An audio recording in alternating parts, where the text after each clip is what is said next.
आज के इस खूबसूरत अंतर्राष्ट्रीय योग दिवस की आप सभी को मेरी ढेर सारी शुभकामनाएं। मंच पे उपस्थित पिंकी शर्मा हरियाणा की बेटी हूं तो हरियाणवी में संबोधित करूंगी। मेरे को लगता है कि ताई कहूंगी तो उसमें और भी अच्छा लगेगा। मुकेश भाई साहब और एनपी गिरी ओम इंस्टीट्यूट डॉक्टर सर जिन्होंने बहुत ही खूबसूरत योग के बारे में बातें बताई, मेरे छोटे बहन भाई, मेरे सामने बैठी मेरी चाची ताई, मेरे चाचे ताऊ, सभी को मैं नमस्कार करती हूं, प्रणाम करती हूं। सुमित भाई की इंपैसिव योगा सोसाइटी की पूरी टीम को, जितनी भी मेरी युवा बहनें, युवा भाई, सब छोटे बच्चे इतना अच्छा प्रदर्शन कर रहे थे, सभी को मैं बधाई देती हूं कि आप इतना अच्छा काम कर रहे हैं। जब हम किसी हॉस्पिटल में मैं जाती हूं तो बहुत लंबी लंबी लाइनें देखती हूं, और जब वहां पर जाकर के मैं देखती हूं, एक चक्कर में जरूर दवाई लेने के लिए नहीं, अपने आप को एक्टिव करने के लिए एक हॉस्पिटल में जरूर जाके आती हूं ताकि मैं अपने आप को स्वस्थ रख सकूं। मैं एक ही बात सोचती हूं कि मुझे इस लाइन में नहीं लगना है, क्योंकि मैं उस देश की बेटी हूं, मैं उस प्रदेश की बेटी हूं जहां पर हर इंसान हर समय में संघर्ष करता आपको दिखाई देगा। ये मेरा हरियाणा प्रदेश है। मेरे सामने युवा भाई बैठे हैं, मैं एक ही बात कहना चाहूंगी। अभी रमेश जी बता रहे थे कि अनीता जी का जीवन बहुत संघर्षों से रहा। मैं मेरे छोटे बहन भाइयों को जरूर मेरी जर्नी के बारे में थोड़ा सा आज योग दिवस पे बताना चाहूंगी कि आज से 20 साल पहले जब लड़कियां घर से निकलती थी तो बहुत सारे लोगों के विचार होते थे, लोगों के पूर्वाग्रह होते थे कि बेटी जा रही है, और जब जिसके पिता नहीं होता था तो बहुत सारे सवाल उठते थे, उन सवालों का जवाब देना भी होता था। बहुत सारी चुनौतियां थी। यहां से लगभग 40-45 किलोमीटर दूर मेरा गांव पड़ता है। गांव से कोई स्कूल की बस नहीं आती थी। रोडवेज की एक बस आती थी, उसका मन करता तो कभी आती थी, कभी नहीं आती थी। कोई सुविधाएं नहीं थी। गांव में प्राइमरी तक का स्कूल था और कंडीशन हालात बहुत खराब थी। 12 साल की उम्र में मेरे पिता का इस दुनिया से जाना, विधवा माँ चारपाई के ऊपर, घर के हालात बहुत खस्ता थे। 4 बहन भाई, सबसे बड़ी 12 साल की मेरी उम्र, और एक मेरे समाज के अंदर जब किसी बेटा बेटी का पिता गुजर जाता है तो कोई नहीं सोचता कि उसको पढ़ाना, उसको आगे लेके जाना है, इसके अंदर क्या ऊर्जा है, बच्चे के क्या विचार है, किस दिशा में जाना चाहता है। लेकिन हमारे समाज में एक फरमान सुनाया जाता है कि बेटी बड़ी है, इसकी शादी कर दी जाए, क्यों ना इसके हाथ पीले कर दिए जाए। वो कोई नहीं सोचते कि भाई इसकी माँ चारपाई पे है, बहन भाई छोटे हैं, परिवार की जिम्मेवारी एक लड़की भी संभाल सकती है। क्योंकि हमारे समाज में आज से 20 साल पहले बेटियों के बारे में एक ही बात सोची जाती थी कि बेटी सिर्फ पैदा होती है और वो घर के काम सीखती है, उसके बाद शादी कर दी जाती है, उसके बाद वो कोई काम नहीं कर सकती। लेकिन मैं चाहती थी कि मैं इस धारणा को बदलूं। मेरे अंदर जो दर्द धड़क रहा था, मैं जो परिवारजनों की जो बात सुन रही थी, वो बातें मुझे पसंद नहीं थी उन हालातों को देखते हुए, क्योंकि मैं अपनी माँ का कंधे का सहारा बनना चाहती थी। मैं अपनी माँ को और मैं अपने परिवार को आगे लेके जाना चाहती थी। मैंने कभी दिमाग में यह नहीं सोचा कि मैं लड़की हूं या लड़का हूं। मैंने घर के हालात, उस माहौल, उस समाज के माहौल को देखा, और 12 दिन के बाद जो कंडीशन, जो फरमान मैंने देखे, मेरे चाचे ताऊ बैठे, कड़वी बात है लेकिन कह देती हूं, बुरा मत मानना, जो हालात मैंने देखे, जो फरमान मैंने सुने, मैं उनसे लड़ी। क्योंकि बिगाड़ने से तो लड़ा जाता, अपनों से लड़ना बहुत मुश्किल होता है। बहुत सारी पीड़ाएं थी, लेकिन मैंने उस दिन अपने सिर पे मडासा बांध लिया था और पांव में अपने पिता की जुत्ती पहन करके और अपने कंधे पे मैंने हड़ उठा करके अपने पिता की सारी जिम्मेवारी उठा ली थी और अपने बहन भाइयों को लेकर के आगे बढ़ गई। मैं एक ही बात कहती हूं, मेरे जीवन में बहुत सारी चुनौतियां आई। कभी मैंने ये नहीं देखा कि दिन है या रात है। कंधे पे हल उठा करके खेत में हल भी बाया। मुन्नी में ये भी पता कि कितने बीज गिरते हैं, कैसे मुन्नी में काम होता है, किस तरीके से बीज बोया जाता है। मुझे यह भी मालूम है कि हल का पत्ता कैसे बदला जाता है और कसी कैसे चलाई जाती है, 12 बजे रात को पानी कैसे लगता है। वो सारा संघर्ष मैंने अपने कंधों से, अपने कदमों से किया, क्योंकि मैं बताना चाहती थी कि बेटा बेटी कोई मायने नहीं रखता कि लड़का लड़की। मेरा ये मानना है कि इंसान के अगर इरादे मजबूत है, मेरे घर में खाने के लाले थे, माँ चारपाई पे थी, छोटे बहन भाई थे, किसके साथ अपने विचार साझा करूं, बहुत सारी चुनौतियां थी। अगर किसी को बताऊं तो वो मेरे विचारों को समझने की बजाय मुझे 2 सजेशन ऐसे दे देता है कि मैं वापस डाउन हो जाऊं। लेकिन मैं उन हालातों से लड़ी। मेरे छोटे बहन भाई बैठे हैं, युवा साथी सुन रहे हैं चारों तरफ खड़े हुए। मैं एक ही बात कहना चाहती हूं, आपका दिमाग, आपके विचार हो सकती है, वो पावर है। यदि आपके विचारों के अंदर ताकत है, स्वामी विवेकानंद जी की 2 पंक्तियां हैं, यदि विचारों के अंदर ताकत है, आपके विचार मजबूत हैं, आपके विचार पॉजिटिव है, मैं गारंटी के साथ कहती हूं, मैं दावे के साथ कहती हूं, कोई दुनिया की ताकत नहीं है जो आपकी कामयाबी को रोक पाए। मैंने उस दिन ठान लिया था कि आज जो लोग मेरा विरोध कर रहे हैं, ये लोग एक दिन मेरे साथ आएंगे, एक दिन मेरे साथ ये एक कदम बढ़ाएंगे, फिर दूसरा भी बढ़ाएंगे। और मैं विश्वास के साथ कहती हूं, एक दिन जब मैं वापस आऊंगी तो अपने देश को उपलब्धि लेकर के ये लोग मुझे फूल मालाओं से मेरा स्वागत भी करेंगे। आज देखती हूं मैं जगह जगह पे, जब अखबार में उठा करके पढ़ती हूं कि युवा सुसाइड कर रहा है, कोई ऑफिसर सुसाइड कर रहा है। ये जो आज डिप्रेशन का मैं हालात मेरे देश और प्रदेश की मैं देख रही हूं, इसके जिम्मेवार हम हैं। और इसको योग के साथ साथ, योग बहुत जरूरी है, लेकिन योग के साथ साथ एक हरियाणा की बेटी होने के नाते एक बात जरूर कहना चाहूंगी कि अपने दादे चाचे ताऊओं के पास बैठा करो। डिप्रेशन नाम की हरियाणा के अंदर कोई बीमारी ना थी, ना रहेगी। क्योंकि जब तक हम परिवार एक साथ नहीं रहेंगे, जब तक हम बड़े बुजुर्गों के साथ नहीं बैठेंगे, बच्चों के साथ नहीं खेलेंगे।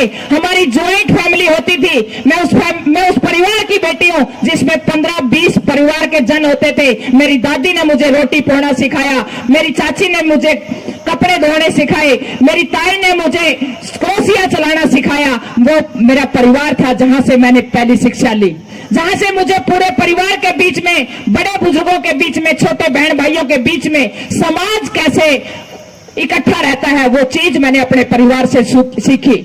योग के साथ साथ मैं चाहूंगी कि मेरे गांव के अंदर दोबारा से वही संस्कृति हो, वही कड़ौड़ी बिलोड़ी हो, वही लस्सी हो, वो दूध दही का खाना जो मेरा हरियाणा। आज बहुत सारी पूछ लेती है मेरी चाची ताई, अनीता बेटा ऐसा क्या खाती है, इतनी ऊर्जा में रहती है, इतने स्कूलों में प्रोग्राम भी करती है, पुलिस की जिम्मेवारी भी निभाती है, साथ में दुख सुख में भी रहती है, उसके साथ साथ इतना महंगा गेम, इतना पहाड़ों पे चढ़ने वाला कैसे कर लेती हो। मैं एक बात बता देना चाहती हूँ, कैमरी रोड पे मेरा मकान है, आप जाकर के देख सकते हैं। जैसे हम पहले नेचुरल रहते थे, मेरा दादाजी बैठे हैं मंडासा हमारे खिंड का ओडे, उनसे पूछ लेना, जैसा जीवन उन्होंने जिया वही जीवन मैं आज जी रही हूं। मेरे घर में 7-8 देसी गाय हैं, वही खान पान है, वही कड़ौड़ी है, वही बिलोड़ी है, वही मिट्टी का प्योर घर है। उसकी बदौलत है कि मैंने इतने बड़े बड़े मिशन किए, उन पे अपने देश का तिरंगा लहराने का मुझे सौभाग्य मिला है। पहला सुख निरोगी काया। जब हमारे हाथ में किताब आती थी, जब हम छोटे छोटे बच्चे थे, 5वीं तक एक किताब लगती थी अच्छा साथी, उसके ऊपर पहली लाइन लिखी होती थी, पहला सुख निरोगी काया। आज इतने बड़े बड़े स्कूल बने हुए हैं, इतनी बड़ी बड़ी यूनिवर्सिटी बनी हुई है, मैं किसी किताब के ऊपर ये बात नहीं देखती कि पहला सुख निरोगी काया। क्योंकि मेरा ये मानना है कि आपका शरीर स्वस्थ है तब आप किसी गाड़ी का आनंद ले सकते हैं, यदि आपका शरीर स्वस्थ है तो आप किसी अच्छे मकान का आनंद ले सकते हैं, आपका शरीर स्वस्थ है तो आप किसी साथी से अच्छे से बात कर सकते हैं। अगर आपके पास स्वास्थ्य का धन नहीं है तो आपके पास कुछ नहीं है। मैं एक ही बात कहना चाहूंगी, मैं उस हरियाणा की बेटी हूं जहां पर इंसान सुबह से लेकर के शाम तक किसान मेहनत करता था। मैं उस हरियाणा की बेटी हूं जहां पर AK-47 उठा करके सियाचिन जैसे ग्लेशियर पर हमारे देश का युवा, हमारे देश का जवान छाती पर गोली खा करके और पूरे देश की रक्षा करता है। ये हरियाणा प्रदेश खेलों की धरती है, ये हरियाणा प्रदेश पहलवानों की धरती है, ये जवानों की धरती है, ये किसानों की धरती है। मैं चाहती हूं मेरे जितने भी युवा भाई बैठे हैं, एक ही बात कहना चाहूंगी कि हमारा प्रदेश, हमारी जो संस्कृति है वो इतनी खूबसूरत है, यदि हम उसको फॉलो कर लेंगे।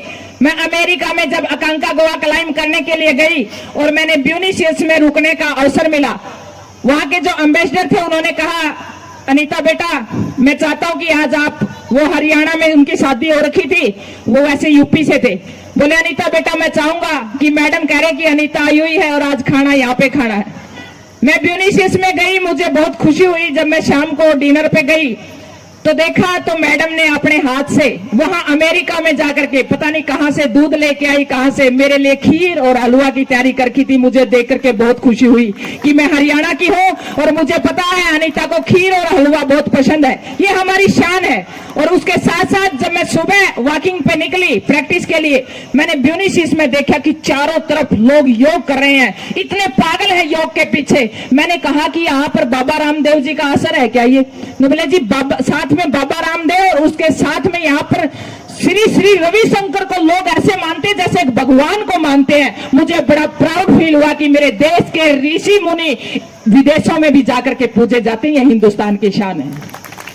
मेरा हरियाणा या मेरा पूरा भारतवर्ष, हमारी देश की जो संस्कृति वो एक अलग है। आज मैं एक बात से थोड़ा सा दुखी हो जाती हूँ क्योंकि मैं इस दिवस पे कहना नहीं चाहती, लेकिन मेरी चाची ताई बैठी है, मेरा समाज बैठा, मैं एक बात कहना चाहूंगी कि आज जो ये छोटे छोटे परिवार बड़े बुजुर्गों को छोड़ करके हम अलग हो रहे हैं, ये बहुत बड़ा दुखदाई है। मैं नहीं चाहती कि जगह जगह ये जहां पर मैं पढ़ती ये वृद्ध आश्रम है, ये अनाथ आश्रम है, चलो किन्हीं की मजबूरी हो जाती है, अलग चीज है, लेकिन मैं ये चाहती हूँ कि मेरे हिंदुस्तान के अंदर एक भी अनाथ आश्रम नहीं होना चाहिए। हमारे बुजुर्ग हमारे देवता हैं, हमारे भगवान है, उनसे ही हम बहुत कुछ सीख सकते हैं। वो हमारे को असली मार्गदर्शन देने वाले हैं। आज मैंने इतने बड़े बड़े पहाड़ों पर अपने देश का तिरंगा लहराया है, ये मैंने डाइट की बदौलत नहीं है और ना ही ये कि मेरे अंदर इतनी ताकत है। मेरे जितने भी चाचे ताऊ बैठे हैं सभी ने मुझे दुआएं दी, आशीर्वाद दी, तब जाकर के वो काम हासिल हुआ है। मैं इतना ही कहना चाहूंगी कि आप आज हमारा समाज जो टूटता जा रहा है, हमने उस समाज को बचाना है। आज जो बच्चा नशे के अंदर, एक जमाना था जब मैं घर से बाहर निकलती थी तो परिवार के सब लोग देखते थे कि हमारा बच्चा कहां जा रहा है, लेकिन आज अगर कोई पड़ोसी आके बता दे तो एक ही बात बोलते, इतने क्या मतलब है, मेरे बच्चे को बोलने की क्या जरूरत है। ये नुकसानदायक है, आपने नहीं पता कि ये कितना नुकसानदायक है। आज हर गांव में जब देखते हैं 5-10 युवा आपको ऐसे मिल जाएंगे जो नशे की गिरफ्त में है, इंजेक्शन लगा करके। अभी 10 दिन पहले की खबर है, शायद इसमें सरसोद बिछपड़ी के अंदर एक 19 साल का युवा इंजेक्शन लगा करके नशे की हालात में इस दुनिया से चला गया और एक ही बेटा था।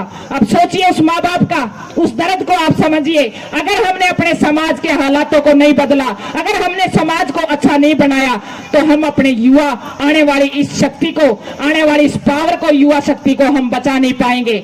योग एक ऐसा माध्यम है कि हम बच्चे को, मैं गुरुकुल खरड़ में पढ़ी हूँ, मैं छोटी सी गुरुकुल खरड़ से मेरी शिक्षा रही है। 4 बजे हम उठ जाते थे, उसके बाद हम योग करते थे, उसके बाद हम संध्या हवन करते थे। वो संस्कार, देशभक्ति की भावना, क्योंकि गुरुकुल के अंदर स्वामी विवेकानंद, दयानंद, भगत सिंह, उधम सिंह, रविदास, अंबेडकर के बारे में बताया जाता था। वो शब्द, वो विचार हमारे अंदर असर किए और मेरे अंदर एक देशभक्ति की भावना जगी, जिसने मैंने जाकर के मैंने इस विश्व की सबसे ऊंची चोटियों पर अपने देश का तिरंगा लहराने का सौभाग्य मिला। तो मैं एक ही बात कहना चाहूंगी, मेरी मातृशक्ति बैठी है कि अगर आप चाहती हो हमारी औलाद भगत सिंह बने, मेरी औलाद सुभाष चंद्र बोस बने, हमारी औलाद अंबेडकर बने, तो मैं एक बात कहना चाहूंगी, जब आप आटा बनाती हो ना, तो उसमें आप जब आटा बना रही हो या किचन में जब काम कर रही हो, रसोई में जब काम कर रही हो, तो आपके दिमाग में जो विचार चल रहे हैं वही विचार असर करेंगे। वैसा ही आपका परिवार बनेगा, वैसा ही आपका बच्चा बनेगा। मैं ये दावे के साथ कहती हूँ, गारंटी के साथ कहती हूँ। आप जब बच्चा गर्भ में है, आप सोचती हो कि वह बच्चा कहां से निर्माण होता है। जब बच्चा गर्भ में है और आपके विचार कैसे हैं, यदि आपके विचार अच्छे हैं, पॉजिटिव हैं, क्रांतिकारी है, तो मैं गारंटी के साथ कहती हूं आपकी कोख से भगत सिंह पैदा होगा, आपकी कोख से उधम सिंह पैदा होगा।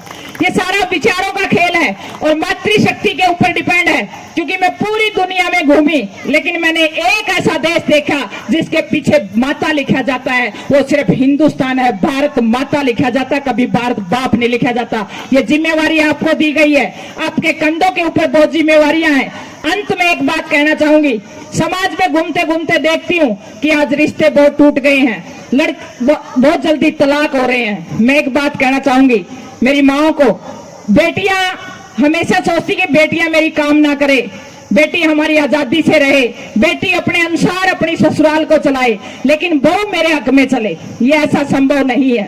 आप अपनी बेटियों को एक बात सिखाइए, जब आज से 20 साल पहले हमारे समाज से कोई बेटी विदा होती थी तो माँ उसको शिक्षा देती थी कि बेटी जाना और संघर्ष करना। जो संस्कार इस परिवार ने दिए हैं, जो संघर्ष तेरे दादा ने सिखाया है, तेरे पिता ने सिखाया है, तेरे ताऊ ने सिखाया है, तेरी चाची ताइयों ने जो शिक्षा दी है, उसी शिक्षा को लेकर के उस परिवार को एक बनाना, उस परिवार को मजबूत करना, और अंतिम समय तक जब तक बिल्कुल तेरे फांस ना फंस जाए तब तक मेहनत करना। कभी कोई माँ ये नहीं सिखाती थी कि बेटा 1 मिनट में फोन कर दिया हमें देख लेवांगे। तो मैं चाहती हूँ मेरी चाची ताइयों से कि अपनी बेटियों को संघर्षशील बनाइए, पढ़ाइए, लिखाइए। आप जमाई तो ये सोचती कि लिफ्टी डेंट हो, लेकिन मेरी बेटी काम नहीं करेगी, फिर बटेऊ के खातिर लेके जाओगा भाई। तो ऐसी शिक्षा हमारे समाज को तोड़ने का काम करती है। मैं एक ही बात कहना चाहूंगी, अपने बच्चों को हमेशा संघर्षशील बनाए, उनको अभाव दिखाए, उनको एकदम कोई चीज मांगने से एकदम कोई भी वस्तु उनको ना दे, क्योंकि जब बच्चे को उसके सामने अगर भोजन मिल जाएगा तो उसको भूख का नहीं पता कि भूख की क्या वैल्यू होती है। तो मैं इतना ही कहना चाहूंगी कि मेरे जीवन में मैंने बहुत सारे अभाव देखे, बहुत सारी ठोकरें खाई, और वहां से मैंने ये सीखा।